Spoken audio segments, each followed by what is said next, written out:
The NBA trade deadline has not disappointed, but does any of it actually affect the Phoenix Suns? Doesn't seem like it. We'll break it down. Aaron Edwards is here, coming up on Locked On Suns.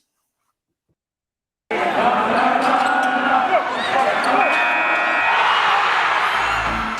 are Locked On Suns, your daily Phoenix Suns podcast, part of the Locked On Podcast Network, your team every day.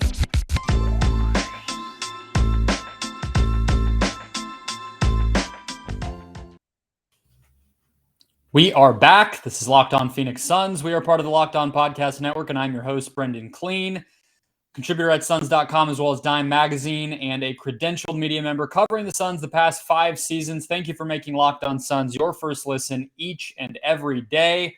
Thank you for finding us on YouTube, where we are almost to 1,000 subscribers. Might sound like a small benchmark, but I think many of you know that is when channels get monetized. So please help us get there. Tell your friends, tell your family, tell every single Suns fan you know to subscribe. This season is heating up, and it's going to be a fun one. So get to it. Let's dive right in, Aaron. We want to talk about the trade deadline. I was hoping you and I would have a Suns deal to talk about. I've seen you tweeting asking the gods to bestow that upon us so we can all just get it over with. That has not happened. However, we're seeing a teardown in Portland. We're seeing I guess another set of reshuffling the deck chairs in New Orleans. Has any of this caught your mind from a Suns perspective? Do you think any of this is going to affect the West race? No, like nothing's really happened. Yeah. I think the Blazers are just gonna be worse, but we already planned that. It's funny that they finally just leaned into tanking. They've kind of just been on the verge of tanking this entire season, and they're finally just doing it, which I guess kudos to them. I feel awful for their fans, man. They they go from, they've kind of been feeling like they were going to have to tear it down and restart for a little while now, but like they make the playoffs and it's like, okay, Dame he's at his absolute peak. Then he has this weird abdomen thing. His abdominal muscle is like screwed up from the Olympics all the way through the season. And then now it's like the most unceremonious teardown ever. Like, who would have thought this is how the Dame and CJ thing would end? I don't know. It's sad to me. I mean, I don't care. I don't root for the Blazers, but it just sucks. It's sad. Yeah, like none of it really moves the needle, though. I mean, they wanted to get under the tax, but like we blew them out like the last 2 times we played them. So it was never really an issue with them. The Kings are kingsing again, so that's not really a big deal either. They always do stuff like this. Yeah, how could I forget? And so they're gonna put one of us out on the floor in the next couple of weeks. So I just don't really know what they're doing. New Orleans, 2 of their 3 best players haven't really played this season. So I don't even know play defense. Yeah, and I don't know how it's even going to look on the floor. Like I don't know what type of player Zion's going to be when he gets back. I don't know what size of player Zion's going to be when he gets back. We talked about this at work. Like nobody's seen him. Like nobody knows where he is. Like, and that's really tough to do right now. On social. Yeah, he shot a Mountain Dew commercial and faded into the sunset. He's been gone for a year. Yeah, it's really tough to do, to be just like extremely anonymous right now and just disappear off the face of the earth. Like we haven't seen him on the sideline. We haven't seen him do anything. It's kind of hard for him to hide also. So yeah. And Brandon Ingram. So, when Ingram plays, he's pretty good. I think he played when we last played them, but it really wasn't really an issue. Like nobody's really done anything scary yet. Like I think that most of the real scary shuffling will probably be done on the East, but Suns wise, we both talked about it. Like they just need to do that one thing that we want them to do, but for the most part, like nobody's really done anything. No, it's been a lot of teams. It's really honestly crazy to me how much it seems like the carrot of the play-in is actually convincing teams to do stuff like go whatever their version of all in is. Like it's a bunch of teams, the Kings, the Wizards, the Pelicans, not really the Blazers. Maybe they still feel like they're going to do something this year. I don't think so.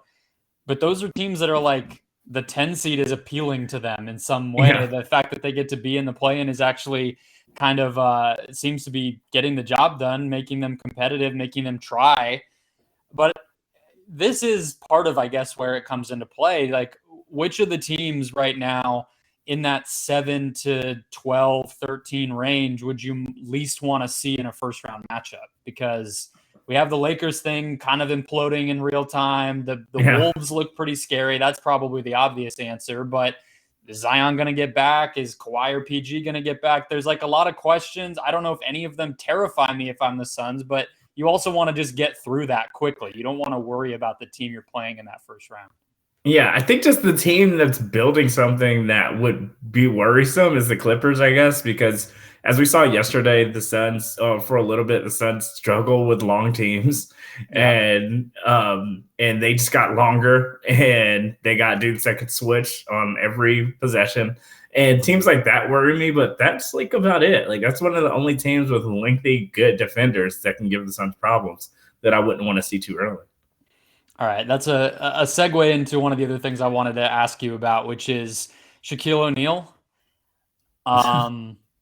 Did you see this about the Lakers and the Suns and whatnot? Okay, yes, so for the listeners, Phoenix is like, quote from Shaq on TNT. Listen, Phoenix is like Utah to me, got a lot of good players, but some of those players can be punked now. I'm just saying.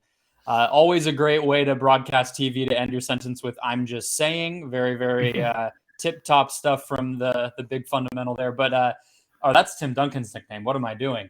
The big leprechaun, whatever. He had a million of them. What? And then he went on to say that he's heard from the Lakers that they're not worried about playing the Suns. That they want to play the Suns. They would rather play the Suns than the Warriors. My question when I heard that was, what about 3 straight losses the Lakers enjoyed so much last season, personally? But what did you make of this whole thing? Is this just Shaq being a Lakers homer? Is this real at all? It's not real. Like, just the thought that Russ is doing this on purpose is funny.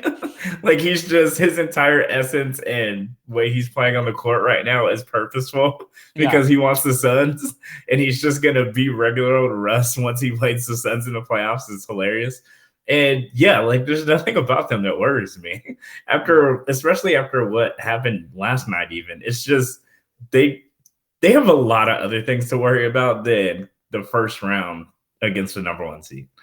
Yeah, they got to get there first. I think they should be worried about who they play between now and then far more than who they match up with. They also have to go through the play-in tournament, and they didn't even do too well, in that. It took them to a LeBron miracle shot to even beat Warriors in the play-in tournament last year to even get to be the Suns' opponent. So, and this year they would have to play 2 games because they're going to be in the bottom part of that bracket. So, I mean, even in the top 3, they get swept. I think Memphis sweeps them. I think the Warriors sweep them. I think we sweep them. Like, I just don't think they're an issue. You might get one good LeBron game that he wins 1 game for you, but about that, like, that's all they have.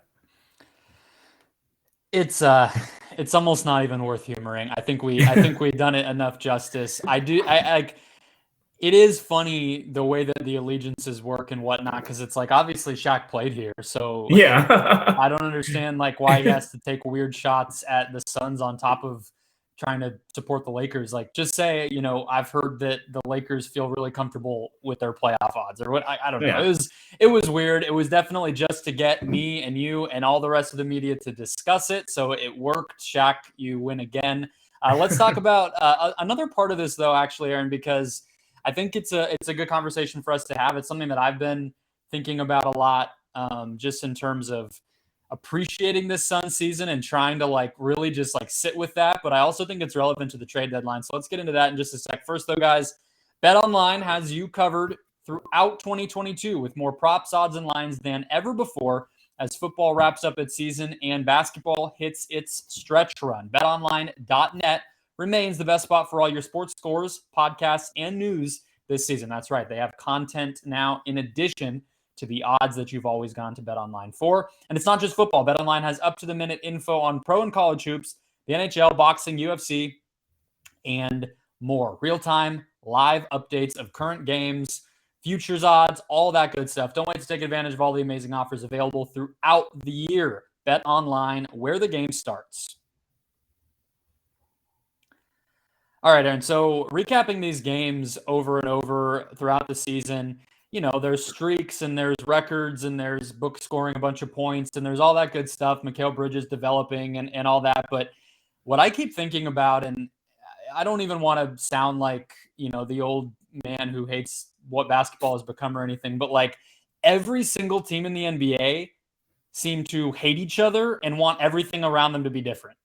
And so like that seems to genuinely be driving a lot of what we're hearing about right now. Ben Simmons, and that's been going on for a while, but now James Harden, and then we have Bradley Beal, who's also hurt on top of everything else, and Dame Lillard, who's also hurt on top of his concerns. And like, we're just lucky to get to watch a team that likes each other and just goes out there and wins. Like that might sound simple, but I don't think you can take it for granted right now in the NBA.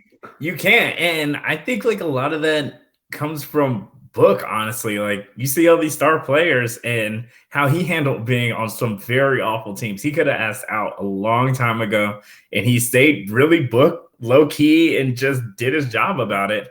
And honestly, when we drafted him, I didn't think he was that. I never expected he would be that type of person. I thought the second it got tough, he'd want out, and a lot of people would have wanted him.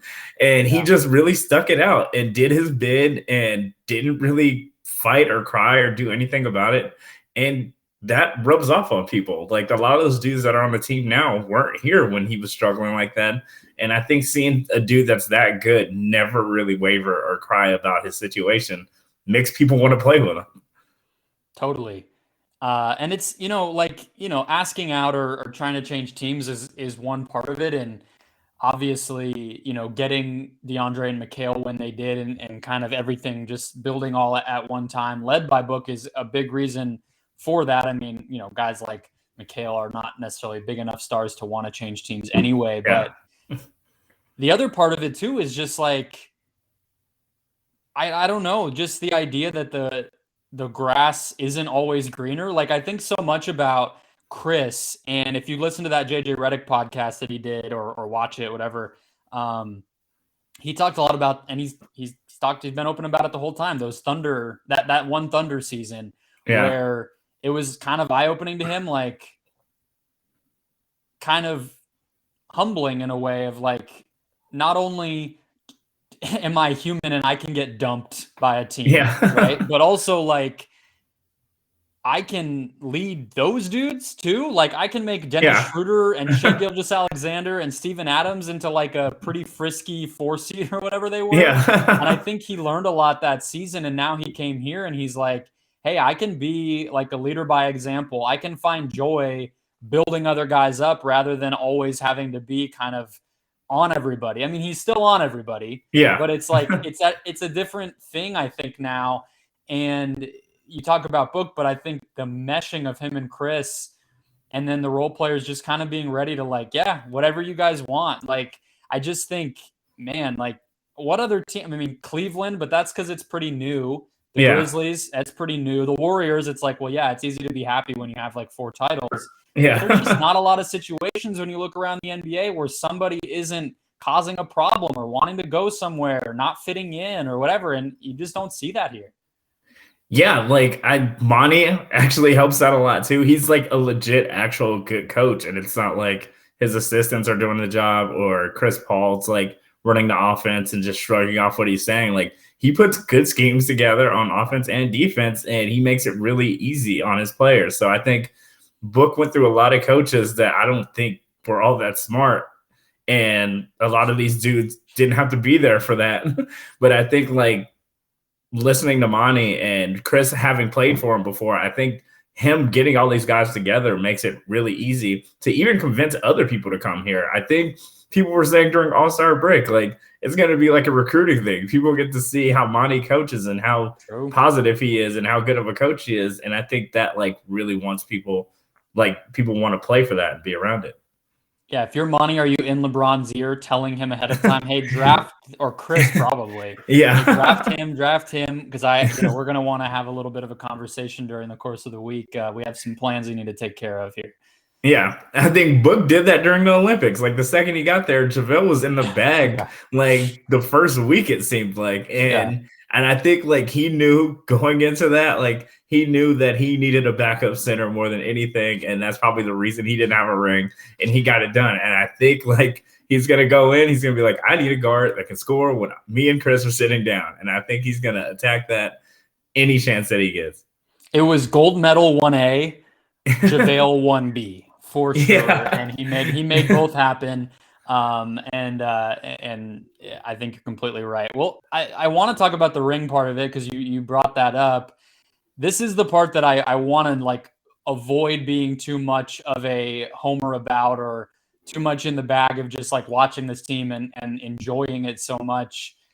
Is that feels like a genuine thing that when you're talking about, oh, how do the Suns stack up? We're going to talk about the Bucks game in the next segment to close out the show. Like, how do they look against Milwaukee this year? Or what is the West like? The Warriors pose a threat.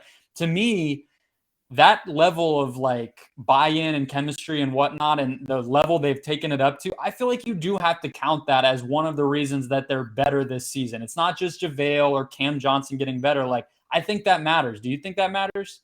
Yeah, I think it matters a lot. And last year we were the 1 seed and people weren't talking about us like this. Like everybody can tell there's a difference this year as a 1 seed. We're like handily beating people and it's kind of seems like inevitable. It's not like we're like, oh, Suns pulled out a tough one. It seems like the Suns go into the game and they're the best team. Like it's not like a shock. It's like, what Ayton are we getting today? Or what can Chris Paul or Book mesh tonight? Or isn't nothing like that like it was last year.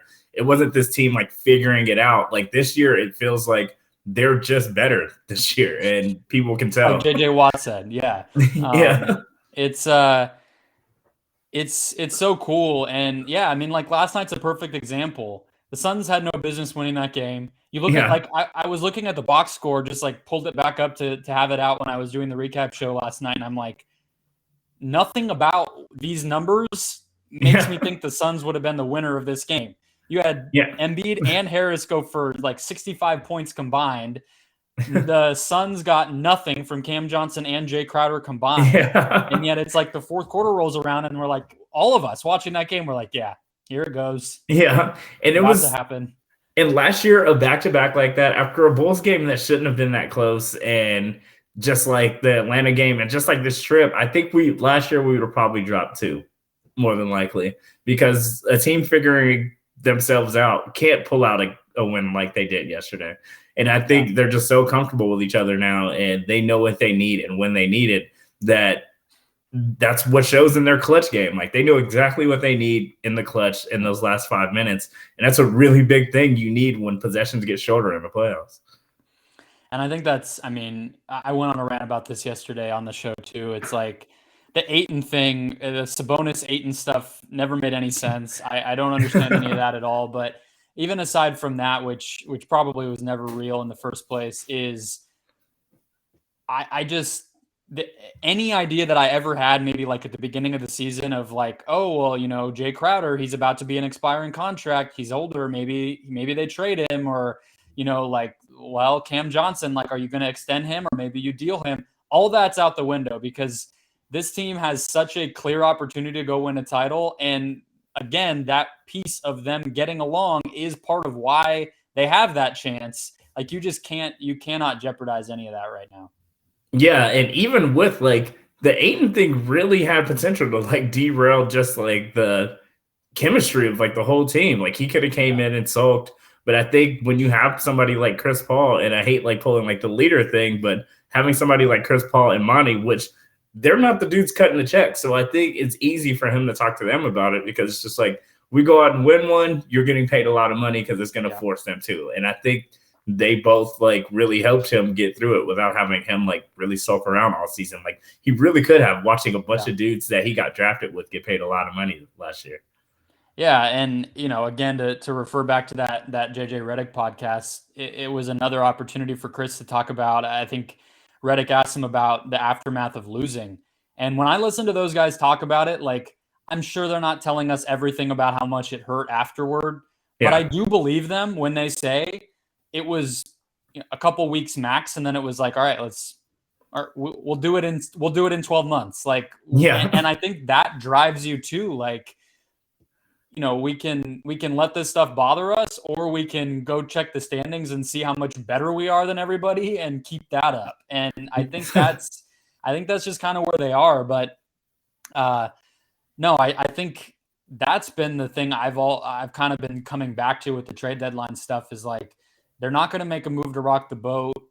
And you're just seeing with so many of these reports and everything else that no team is on anywhere near as stable of footing as the Suns. I mean, the Warriors are right there. I'm not going to underestimate them. The Bucks, we'll see, but they're right there at the very, very top, and their record proves that, and everything else. So it's a special season, and I just, I guess maybe it's a little bit of a zag to not get caught up in all the trade stuff. Like I want to see the Eric Gordon stuff pan out as much as anybody, but I don't know. Even if they do nothing, I don't think I'm going to feel like super down heading into the stretch run of the season.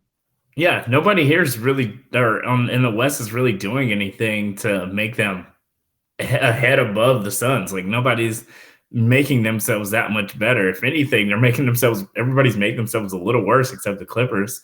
So I think James Jones wants to get it done just to like shore it up for the playoffs, but yeah. I don't think he like really is in any rush. I think he should get rid of that first if that's what it's going to take, because if a first means get a ring, then screw the first.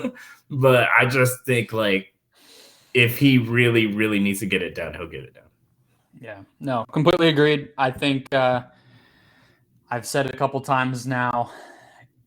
If you would set the over-under at half a trade, I'm still going to hit the over. I just think we've heard too much about Smith and Saric and all that stuff, and there's so many targets that make sense, although apparently not Harrison Barnes, because the Kings love to do this to us every single season. But I'll be right here to break all that stuff down tomorrow, guys. Let's get out of here and talk about the Bucks game, the first rematch since the NBA Finals of these two squads. No Brook Lopez, of course, on the Milwaukee side, but it should be a pretty great game. So let's give our initial thoughts there heading into tonight's matchup. First, though, today's episode of Locked On Suns brought to you by RockAuto. With the ever-increasing numbers of makes and models, it's pretty difficult to know what you're doing, to trust the person you're dealing with, and to get what you need at a reasonable price. It seems like it should be easy, but chain parts stores, dealerships, heaven forbid, make it pretty difficult. So save time and money and switch to RockAuto. Here's what you do. Go to rockauto.com, type in the car that you have, scroll down to the part that you need, click purchase, and it's at your door within days. You can spend 30, 50, even 100% from those chain parts stores or car dealership prices. They have everything you need. Brake part, tail lamp, even new carpet. I've bought a rear view mirror replacement on RockAuto before. They really do have everything. It's very easy to find. They have images of each thing. They have it separated by part. They have multiple options for price. It's very, very easy to navigate. They've been doing this for more than 20 years as a family-owned business, so they know what they're doing. They like to make it easy for you, and the prices are always the same. So go to rockauto.com right now, see all the parts available for your car or truck, and write Locked On in their How Did You Hear About Us box so they know we sent you. Amazing selection, reliably low prices, and all the parts your car will ever need. rockauto.com.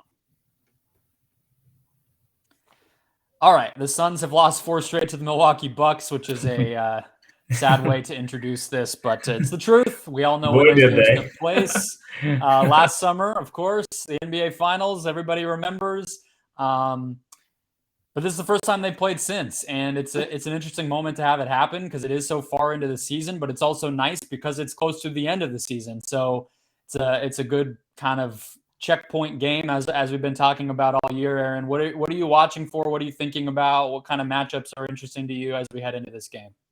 It's really weird for teams that played in the finals to play this late into the season. Like it's either like a Christmas or opening day or something like that. So it's really weird that the league waited this long to do this, especially it's on a random Thursday. It's not even a marquee. Like it's not even MLK Day or any of that. Yeah. It's just like, February 10th, go for it. Super Bowl week. Nobody's paying attention.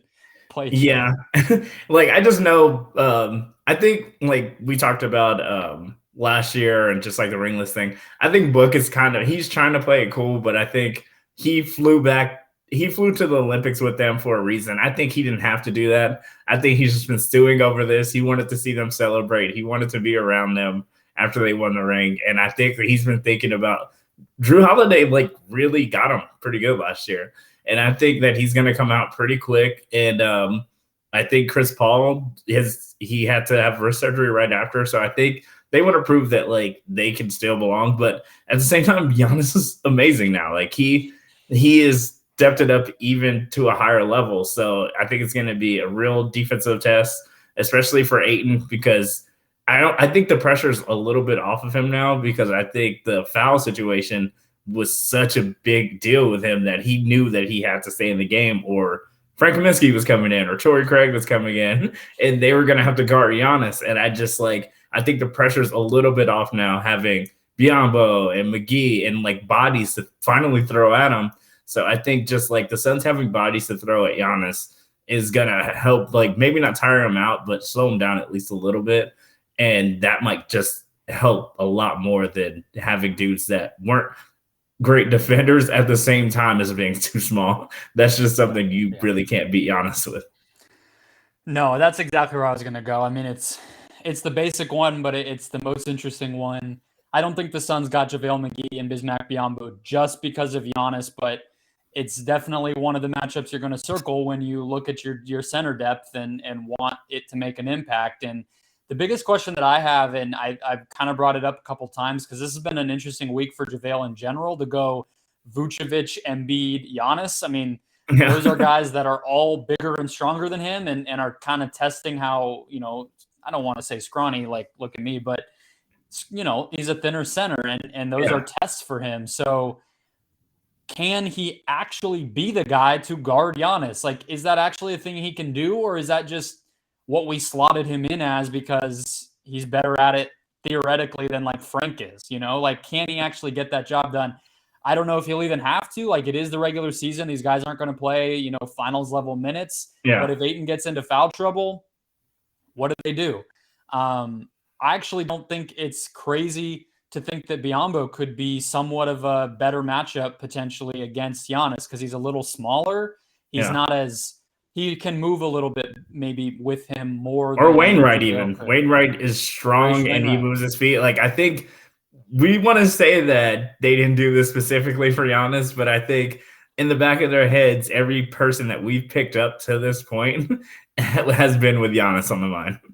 Definitely wasn't about Nikola Jokic. They didn't seem to have too much of a concern defending him with only one center. So I mean, I completely agree with you on that. It's just, is he actually that guy, I guess, is my question. And it's not even like they could have done better. I think JaVale's maybe the best backup center in the NBA, but Giannis, you said, is just such a nightmare that, maybe it's Ish Wainwright. Maybe Ayton just handles it and it's not a question in this game. I don't know. What's funny to me, though, is if you were to just build a physical profile of somebody who could guard Giannis, he would kind of look like Jalen Smith, which really makes me laugh. Obviously, I don't expect that. That would be a foul nightmare for the Suns, and that's the big problem with still. But it is just funny to think 6'10", pretty long, pretty strong, energetic, that seems like a pretty useful dude against Giannis. But stopping Giannis right now, though, stopping Giannis right now is just tough. Even if he destroyed Anthony Davis, one of the greatest defenders in the league yesterday, I just think he's seeing the game a lot different now, and I hate to say that we kind of helped that. I think getting that ring and him deciding to still get better kind of just has him in a different world right now. So I don't mean stop, but I just mean just throw bodies at him as much as you can, and I think that's what our goal is. It's just bodies, catch, throw everybody at him, and just see how that helps. For sure, and I think I've said this before too, but to me, a big reason the Suns lost that series was obviously Giannis. I mean, 50 points in a game 6 is incredible stuff, but it's also if Bobby Portis grabs 5 less offensive rebounds, if Pat Connaughton makes 5 less threes, if Drew Holiday suddenly, isn't suddenly playing like an all-star scorer, things are a lot different. So yeah, I'm not saying let Giannis get his because he can actually single-handedly beat you, but maybe he's going to get 30. I mean, he basically is a lock to do that. But if you're able to rotate and throw bodies like you're saying and do that type of stuff, maybe the game closes down for him a little bit, and the other guys don't get to be as impactful, and you can kind of make up for it. The other thing is we're not going to have both Chris Paul and Devin Booker playing on injuries in this game. So maybe that makes a difference too. I don't know. I don't like to do predictions, but maybe we'll just do one. What do you think happens? Do you think the Suns win, Bucks win? How close is it? What are you thinking? I think it's a close game. I wouldn't be shocked if the Bucks won, especially with this kind of road trip and how much energy the Suns had to use yesterday. So how many minutes everybody's playing. My God. Yeah. Chris Paul, like, that's the biggest thing about us getting a guard or campaign coming back is he's playing like 36 minutes a game at 36 years old. So I just think like that just can't. I mean, maybe it can hold up, but I just think come May, I don't want him coming off of a couple of games of playing 36 minutes a game. No, you don't want to add any more of a reason for his body to get hurt. And man, it stresses me out to even think about it. I know, like, I trust him. He puts so much time and money into his body. I trust the training staff. Like he's stayed healthy, relatively speaking, compared to what he was at for a while there. But yeah, it makes me nervous too. But that should be a good game. 8:00 local, TNT, all that good stuff. I will be there. I'll be here to recap it for you guys right afterward.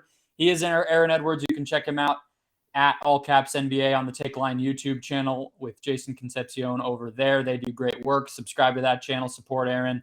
And I will talk to you guys tomorrow.